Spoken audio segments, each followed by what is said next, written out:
Ki Hajar Dewantara terlahir dengan nama Raden Mas Suwardi Suryaningrat pada tanggal 2 Mei 1889. Ia dibesarkan dalam lingkungan Keraton Pakualam di Yogyakarta. Ki Hajar sempat kuliah di Stovia atau Sekolah Dokter Pribumi. Kemudian ia bekerja sebagai wartawan di koran seperti Utusan Hindia dan Kaum Muda. Sejak muda, Ki Hajar berani menentang pemerintah kolonial Belanda. Bersama Daus Dekker dan Cipto Mangunkusumo, ia mendirikan Indische Partij pada tahun 1912 yang bertujuan mencapai Indonesia merdeka.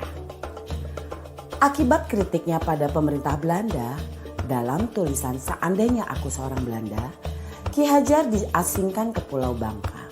Daus Dekker dan Cipto Mangunkusumo membela sahabat mereka. Sehingga akhirnya 3 serangkai ini diasingkan bersama-sama ke negeri Belanda. Masa pengasingan di Belanda dimanfaatkan Ki Hajar untuk mendalami dunia pendidikan dan pengajaran. Pada tahun 1919, Ki Hajar kembali ke tanah air dan terus mengkritik pemerintahan kolonial Belanda lewat tulisan-tulisannya. Akibatnya, ia pun sering keluar masuk penjara. Tanggal 3 Juli 1922, Ki Hajar mendirikan lembaga pendidikan taman siswa di Yogyakarta. Sejak saat itu, Suwardi Suryaningrat memakai nama Ki Hajar Dewantara. Anak-anak dari semua kalangan, baik ningrat maupun rakyat biasa, bisa bersekolah di taman siswa. Perguruan ini memiliki semboyan Ing Ngarso Sung Tulodo, Ing Madyo Mangunkarso, Tutwuri Handayani. Artinya, di depan memberi contoh, di tengah membangun semangat, dan di belakang memberi dorongan. Prinsip ini berlaku untuk semua pamong atau guru dan murid di taman siswa. Setelah Indonesia merdeka, Presiden Soekarno mengangkat Ki Hajar sebagai Menteri Pendidikan pertama. Semboyan Tutwuri Handayani pun hingga kini tetap dipakai dalam dunia pendidikan Indonesia. Bapak Ibu calon guru penggerak telah menyimak video profil sejarah Bapak Pendidikan Nasional kita Ki Hajar Dewantara. Pada kesempatan ini, izinkan saya untuk memaparkan refleksi saya terkait pemikiran Ki Hajar Dewantara untuk membuat kita lebih memahami impian besar beliau untuk membawa anak Indonesia mencapai kemerdekaan belajar. Ada 2 hal yang ingin saya sampaikan di sini. Pertama, beliau berkata bahwa pendidikan adalah tempat persemaian benih-benih kebudayaan. Pada hal ini, Ki Hajar membuat sebuah koneksi 2 hal yang tidak terpisahkan antara pendidikan dan kebudayaan. 2 hal ini adalah satu kesatuan. Menurut Ki Hajar, untuk mencapai kebudayaan yang kita mimpikan, peradaban bangsa yang kita cita-citakan, pendidikan adalah fondasinya. Atau dengan bahasanya Ki Hajar adalah tempat persemaian benih-benih kebudayaan.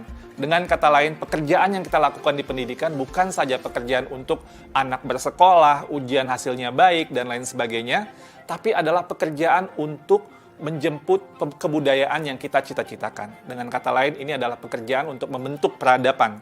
Jadi ini peran yang sangat penting antara pendidikan dan kebudayaan. Dua-duanya adalah satu ikatan yang tidak bisa dilepaskan. Yang kedua, inti dari filsafat Ki Hajar Dewantara itu adalah perubahan. Dalam hal ini, bagi saya, analogi yang tepat untuk filsafat Ki Hajar Dewantara itu adalah seperti tata surya. Selalu bergerak, selalu tidak pernah berhenti dari waktu ke waktu, dia tidak pernah statis. Karena itu, bagi Ki Hajar, kebudayaan tidak boleh statis, harus terus bergerak. Dalam upaya pemeliharaan kebudayaan, bagi Ki Hajar, itu harus terus bergerak sesuai dengan kodrat alam dan kodrat zamannya. Jika kebudayaan itu terisolasi, kebudayaan itu akan menuju kehancuran. Pendidikan pun juga sama, tidak boleh statis. Pendidikan harus terus berubah, menjawab tuntutan zamannya. Karena sepertinya kalau dalam tata surya itu, kalau Bapak Ibu bayangkan, kalau planet itu berhenti bergerak statis dia, itu akan terjadi sebuah chaos, sebuah kekacauan. Dan itulah yang dilihat oleh Ki Hajar bahwa semuanya itu harus terus bergerak dan bergerak, tidak pernah berhenti. Artinya perubahan adalah hal yang kekal, yang harus terus terjadi. Selanjutnya, planet-planet itu pun dalam tata surya tidak ada yang sama. di sini terlihat keberagaman. Ada planet Merkurius, ada planet Venus, ada Bumi, ada Mars, dan seterusnya. Dalam melihat planet-planet ini, inilah yang kita juga lihat dalam kebudayaan dan pendidikan. Dalam kebudayaan menurut Ki Hajar tidak ada yang sama. Ada kebudayaan yang mungkin seperti Mars, ada seperti Bumi gitu ya, tapi tidak bisa disamakan. Ketika kita melakukan pertukaran kebudayaan, itu bukan untuk menyamakan semuanya, tapi untuk menguatkan identitas dari masing-masing kebudayaan. Dan kebudayaan itu terus berputar dan terus berputar kepada sumbu yang sama. Dan dalam filosofi Ki Hajar, sumbunya ini atau di mana semua planet itu bersumbu itu adalah nilai-nilai kemanusiaan. Dan ini yang menjadi hal yang esensi dari semua kebudayaan, dimanapun kebudayaan itu berada. Baik itu kebudayaan di Indonesia yang beragam maupun kebudayaan dunia yang juga sangat beragam. Esensinya menurut Ki Hajar adalah nilai-nilai kemanusiaan. Pendidikan pun juga sama. Anak tidak pernah ada yang sama. Dua anak kembar itu tidak pernah sama persis, bahkan kembar siam sekalipun. Fitrah dari penciptaan dari Yang Maha Kuasa itu adalah keberagaman. Menurut Ki Hajar, biarkanlah anak-anak itu memiliki keunikannya sendiri-sendiri. Ibarat planet-planet tadi, mereka bergerak dengan kecepatannya sendiri-sendiri. Kalau Bapak Ibu lihat di tata surya, Merkurius itu berputar sangat cepat, sementara mungkin planet Jupiter itu agak lambat berputarnya. Dan ini mereka juga berputar dengan kecepatannya sendiri-sendiri sesuai dengan orbitnya masing-masing. Masing-masing punya cerita di dalam planet yang berbeda-beda. Jadi tidak bisa dipaksakan Bumi itu harus menjadi seperti Saturnus atau Neptunus itu menjadi Merkurius. Semua ada orbitnya masing-masing, semua bergerak pada sumbu yang sudah diatur dan menghamba pada nilai yang sama, yaitu nilai-nilai kemanusiaan. Nah, lalu apa yang kemudian menjadi relevansi pemikiran-pemikiran Ki Hajar Dewantara terhadap transformasi pendidikan yang sedang kita lakukan sekarang? Filosofi Ki Hajar adalah filosofi tentang perubahan, dan dalam hal ini ada 3 kerangka perubahan Ki Hajar Dewantara. Yang pertama adalah kodrat keadaan.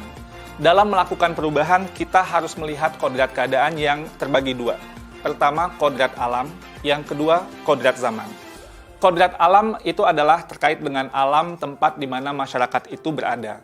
Seperti yang digambarkan oleh Ki Hajar, kalau alamnya daerah pertanian itu berbeda dengan daerah pegunungan atau daerah pantai. Yang 2 musim itu berbeda dengan 4 musim dan seterusnya. Ki Hajar bercerita bahwa kalau orang Belanda melihat orang Indonesia itu boros, karena orang Indonesia alamnya sangat ramah sekali. Jadi tidak pernah mungkin berpikir untuk masa depan yang terlalu jauh, karena alamnya selalu menyediakannya. Sedangkan orang Indonesia melihat Belanda itu pelit. Tapi ini Belanda dibentuk oleh alamnya juga, karena dia harus hidup 4 musim, dia harus berhemat, karena nanti ketika datang musim dingin, tidak bisa lagi tumbuh atau pertanian tidak bisa bergerak. Jadi ini kodrat alam yang membentuk sebuah kebudayaan, kebiasaan sebuah masyarakat. Nah, lalu juga ada kodrat zaman, bagian kedua dari kodrat keadaan. Kodrat zaman ini berarti bahwa walaupun alamnya sama, seperti daerah Bandung atau daerah Semarang dan lain sebagainya, itu tidak pernah sama dari waktu ke waktu. Jakarta tahun 1950 berbeda dengan Jakarta tahun 2020 dan akan berbeda dengan Jakarta 2050 dan seterusnya. Masing-masing zaman itu memiliki tantangannya sendiri-sendiri. Pada saat ini tantangan kita adalah bagaimana menjawab revolusi industri 4.0 dan sebagainya. Percepatan revolusi teknologi ini sangat luar biasa dan ini merupakan tantangan yang pada zaman ini sedang kita hadapi. Lalu yang kedua adalah prinsip melakukan perubahan. Kalau tadi kodrat keadaan, yang kedua ini prinsip melakukan perubahan. Di sini ada yang namanya azas trikon, kontinuitas, konvergensi, dan konsentris. Dalam melakukan perubahan menurut Ki Hajar, kita harus melakukan sebuah dialog kritis dengan sejarah kita. Kita harus menjaga nilai utama dari masyarakat kita. Harus berakar pada identitas utama dari sebuah masyarakat. Jadi walaupun perubahan itu menjawab kodrat zaman, tapi nilai esensi budaya masyarakat itu harus tetap dipegang. Tapi juga harus ada dialog kritis sehingga bisa terus berubah. Jadi kontinuitas ini bisa terjaga dengan baik. Yang kedua, harus konvergensi. Maksudnya apa? Perubahan-perubahan yang kita lakukan itu harus menuju pada suatu titik yang memperkuat nilai-nilai kemanusiaan. Jadi, dalam konteks konvergensi ini, pendidikan itu harus memanusiakan dan memperkuat kemanusiaan kita. Yang ketiga, konsentris. Jadi walaupun menuju pada nilai-nilai yang sama gitu, sumbu yang sama, tapi kita tetap harus menghargai keragaman yang ada. Karena kalau konsentris itu ibarat planet tadi, dia berputar sesuai dengan sumbunya, sesuai dengan orbitnya, tidak bisa dicampur-campurkan. Karena itu pendidikan itu harus menghargai keunikan. Karena itu juga pendidikan itu harus memerdekakan. Biarkanlah masing-masing berputar pada sumbunya, beredar sesuai dengan orbitnya. Menurut kata Ki Hajar, pendidik itu ibarat petani. Petani itu dia bercocok tanam, dia memiliki banyak sekali misalnya bibit. Ada bibit padi, ada bibit jagung, ada bibit kedelai. Yang padi, tumbuhkanlah dia sebagai padi. Jangan menumbuhkan padi itu berharap menjadi jagung. Tidak akan pernah menjadi seperti itu.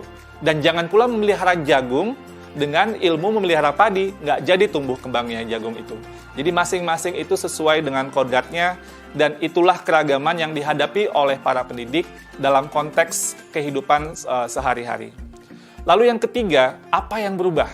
Yang berubah di sini adalah budi pekerti. Maksudnya ini apa? Ada dua kata di sini. Ada budi, ada pekerti.